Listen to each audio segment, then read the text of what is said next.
estimated the following figures for the coming year.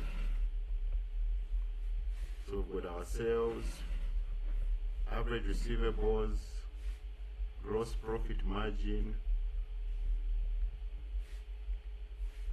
our average inventories, finished goods, work in progress, raw materials, and our average payables. They told us material costs represent 50% of the total cost of sales. Calculate the cash operating cycle. So colleagues, this is the simple definition of the cash operating cycle. The number of days between paying suppliers and receiving cash from sales. Okay, the number of days between paying suppliers and receiving cash from sales. Okay, so we need to get our inventory days, basically how long inventory stays before it's sold out, plus the receivables days, how long it takes our receivables to pay us, minus the payable days, how long we take to pay the people who are owing money. Okay, because remember, working capital, the manuals for the day-to-day running of the business, it's about current assets and current liabilities. Okay, current assets minus current liabilities gives you your working capital. So we're going to start with the inventory days. Okay, inventory days, average inventory over the annual cost of sales times 365. Now, in our question, we haven't been given cost of sales, so we need to tabulate it. So, you need to remember how we used to make trading accounts in financial accounts. Okay. So first things first, we already have our sales value. Our gross profit margin is just telling us what percentage of our sales revenue is gross profit. So we can get our gross profit from the gross profit margin. Okay. Gross profit margin just tells you what percentage of sales revenue is gross profit. So, if we remember, gross profit GP is equal to sales minus cost of goods sold. So what we're doing here is making cost of goods sold the subject of the formula. So cost of goods sold equals sales minus gross profit. Okay. So first things first, let's get our gross profit. 25% of 10 million, that is 2,500,000. That's our gross profit.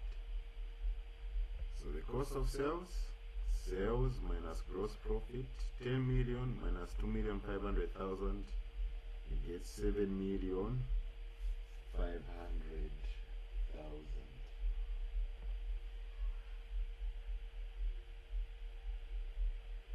Any questions?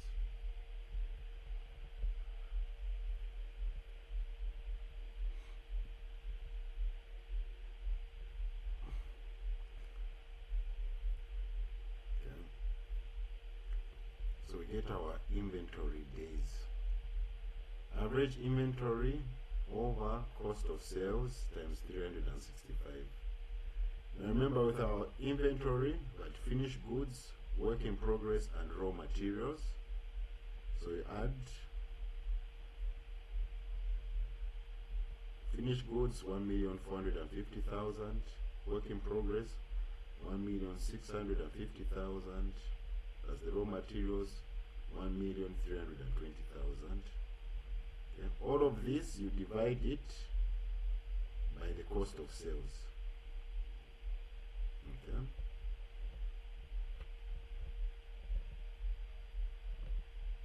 Just put this.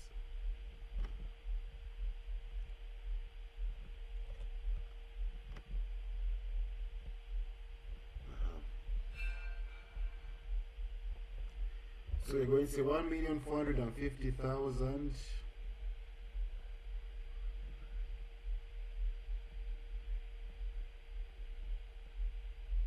plus 1,650,000 plus 1,320,000, get 4,420,000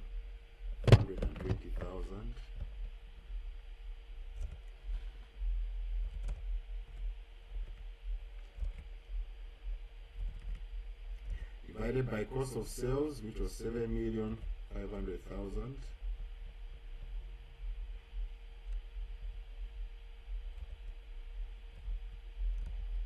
times 365.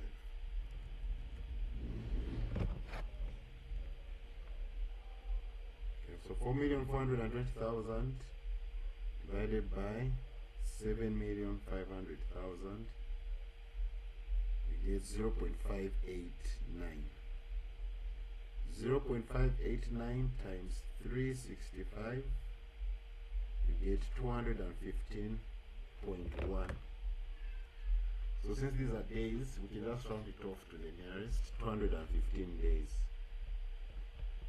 Okay. So that's how long your inventory sits before it is sold out. Any questions?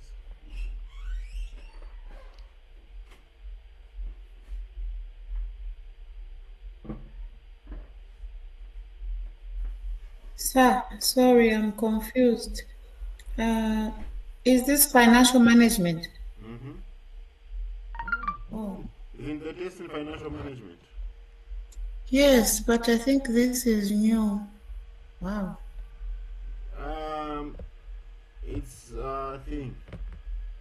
It's under working capital management, madam. Under Now I working, can get. yes, under working capital management. So the secret is, um, you have to remember this formula. For inventory days is just how long it takes for you to sell all your inventory. Receivables days, how long the receivables take to pay you.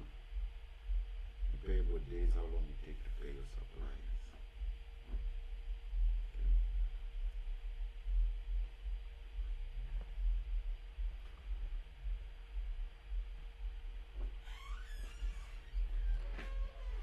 Yes, so,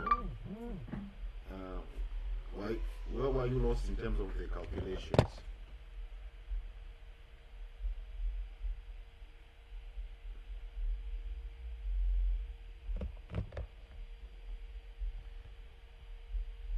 So just remember this formula, inventory days, because this won't be provided to you. Remember this formula for inventory days. Inventory over cost of sales times 365. Okay.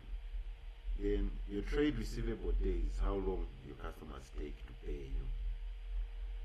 So average trade receivables over your annual credit sales times 365. Okay. So now in this question here, they haven't given us any information of our credit sales. So we'll just use this whole sales figure. Okay, because we don't know how much is credit sales, how much is cash sales. So you just use the whole sales revenue figure. So this is our sales figure. Our average receivables is here. So we just put it in the formula.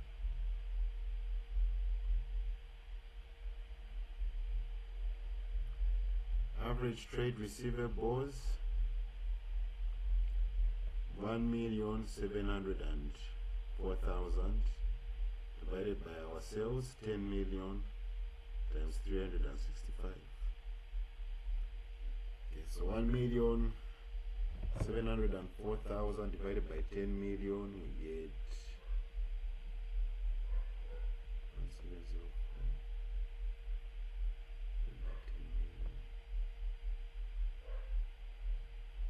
0.17 multiplied by 365,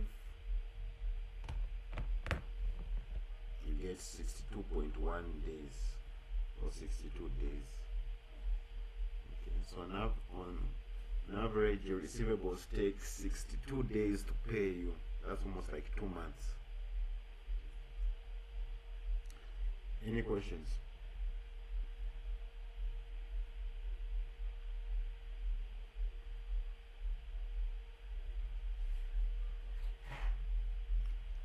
So that's how you get your receivable days or receivables collection period.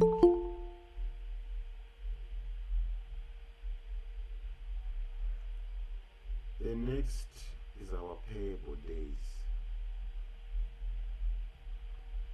Payable days, average trade payables over annual credit purchases. Alright. We've been given our trade payables here, average payables. Okay. But we haven't been given our credit purchases. But we've got this information here. Material cost represents 50% of the total cost of sales. So colleagues, remember in the trading account when you're tabulating the cost of sales, it's your opening inventory plus your purchases. Okay? Then you subtract once you add your opening inventory and your purchases, you subtract your closing inventory, and that's how you get your cost of goods sold. So in this case here, we're going to get 50% of the cost of sales, okay, to represent the purchases.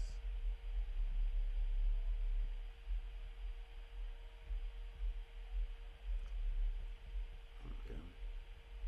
So 50% of the cost of sales, 7,500,000, you get 3,750,000.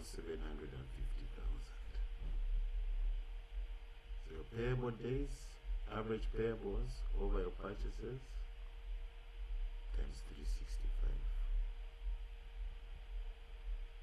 So 1,310,000 divided by 3,750,000 is 0.349. Multiplied by 365, 127.5 days. So we take long to pay our suppliers on average. Any questions before we get the cash operating cycle? This is the formula here.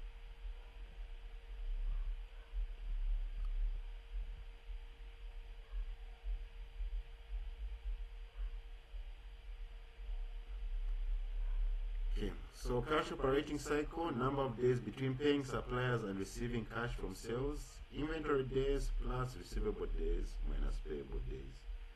Okay, so with all of these days we've been calculating, according to working capital management, you want them as low as possible. For inventory days, a lower number of days, it means your inventory is moving fast. Receivable days, a lower number, it means your receivables are paying you fast. Payable days, a lower number, it means you're paying your suppliers fast. Okay, that's how a healthy company works. You don't want these days to increase, to be high. Okay, because there are costs attached to delaying these things. So inventory days plus receivable days, 215 plus 62, minus payable days, 128, you get